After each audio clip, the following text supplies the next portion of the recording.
Yo, what is going on guys, Flashverse here and welcome back to another video on the MCU, and this is my trailer breakdown for the longly awaited Spider-Man No Way Home trailer. I am very excited for this trailer breakdown because this is the trailer everyone has been waiting for so long, and it was definitely worth the wait.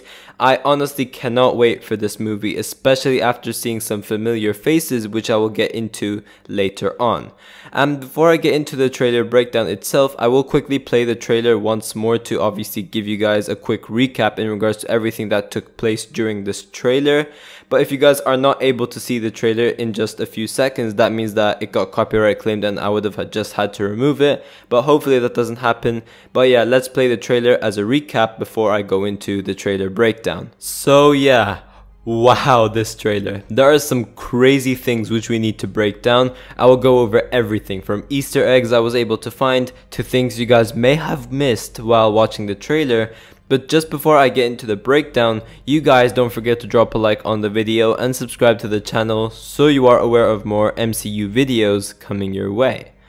Okay, so this trailer kicks off with Peter Parker and MJ laying down at a rooftop, and we have MJ reading the news as the media is trashing on Spider-Man after everything that's happened. MJ does also read a portion from the news saying that Spider-Man now has this power to hypnotize people, which does kind of foreshadow what's about to take place between Peter and Doctor Strange later on in the trailer, where we have Peter asking Doctor Strange to essentially cast a spell so that everyone forgets that he is Spider-Man. We then cut to MJ and Peter swinging in the streets of New York during the aftermath of the post-credit scene in Far From Home, saying that in the background we do have J. Jonah Jameson's broadcast playing, but also we do have Peter's face popping up in Times Square with half Peter Parker and half Spider-Man's mask.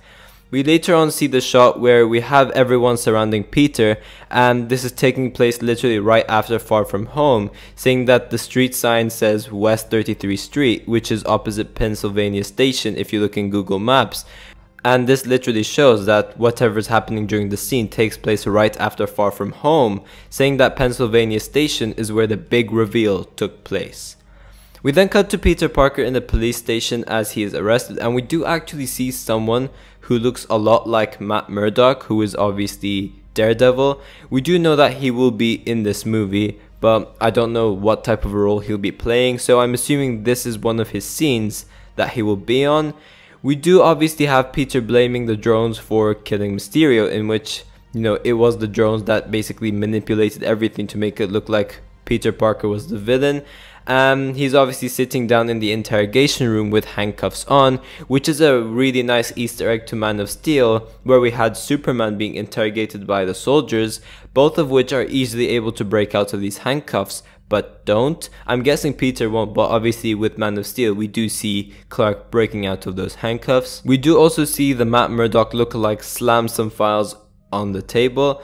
So I'm guessing he's going to be Peter's lawyer or something if Peter was to go to court. I think that would be really cool to see.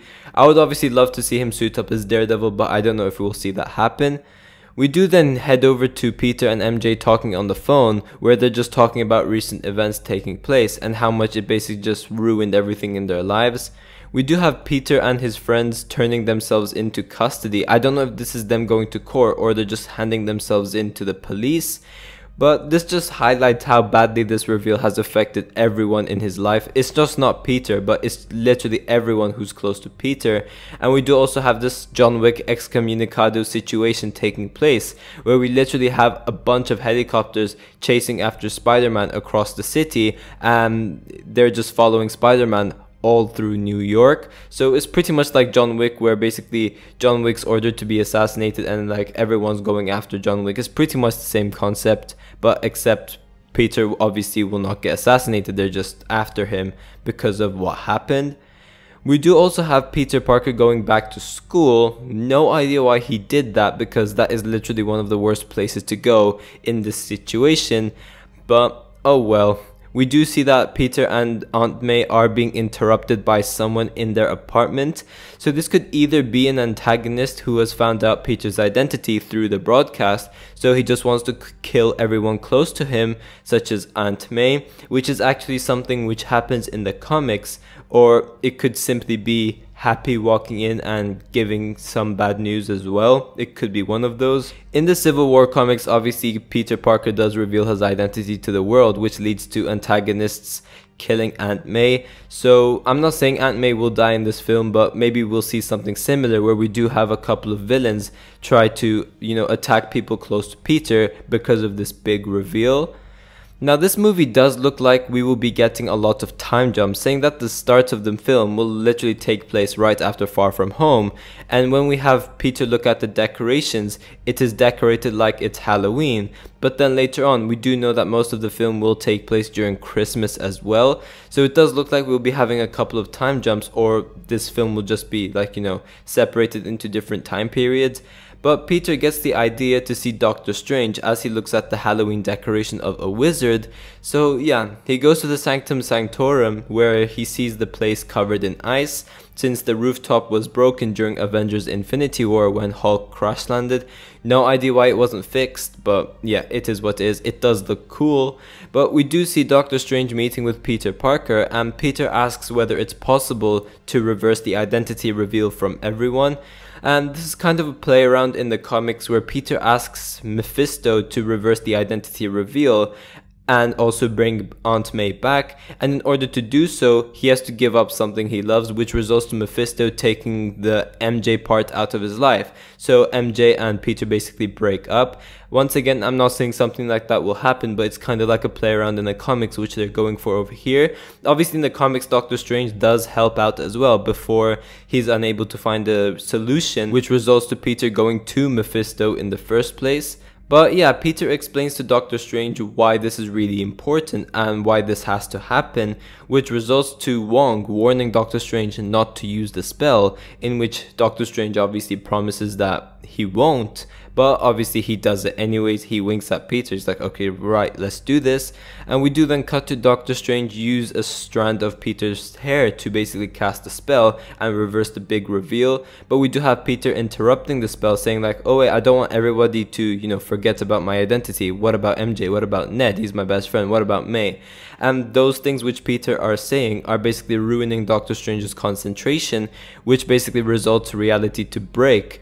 And yeah, the spell does seem to work, and it seems like they are traveling through the multiverse for some of it, or at least the reality breaks and then some multiverse characters end up going to New York over here. So it could be either one of those, I'm not entirely sure.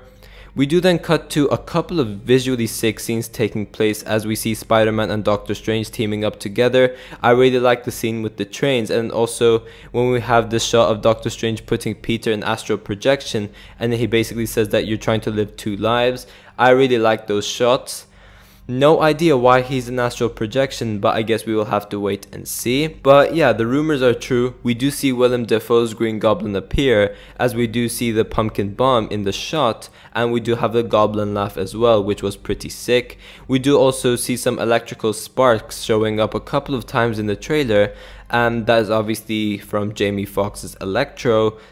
Now, saying that his lightning is actually a different color to that of the Amazing Spider-Man 2, where his lightning was obviously blue, where over here it's more yellow. I think that this is a different Electro. I don't think that this is Electro from Andrew Garfield's universe. And also, the one from Andrew Garfield's universe did get overcharged and eventually he blows up, so I'm guessing he's dead, and this Jamie Foxx's Electro is just another multiverse version of Electro. That's what I'm guessing. Obviously, I could be wrong.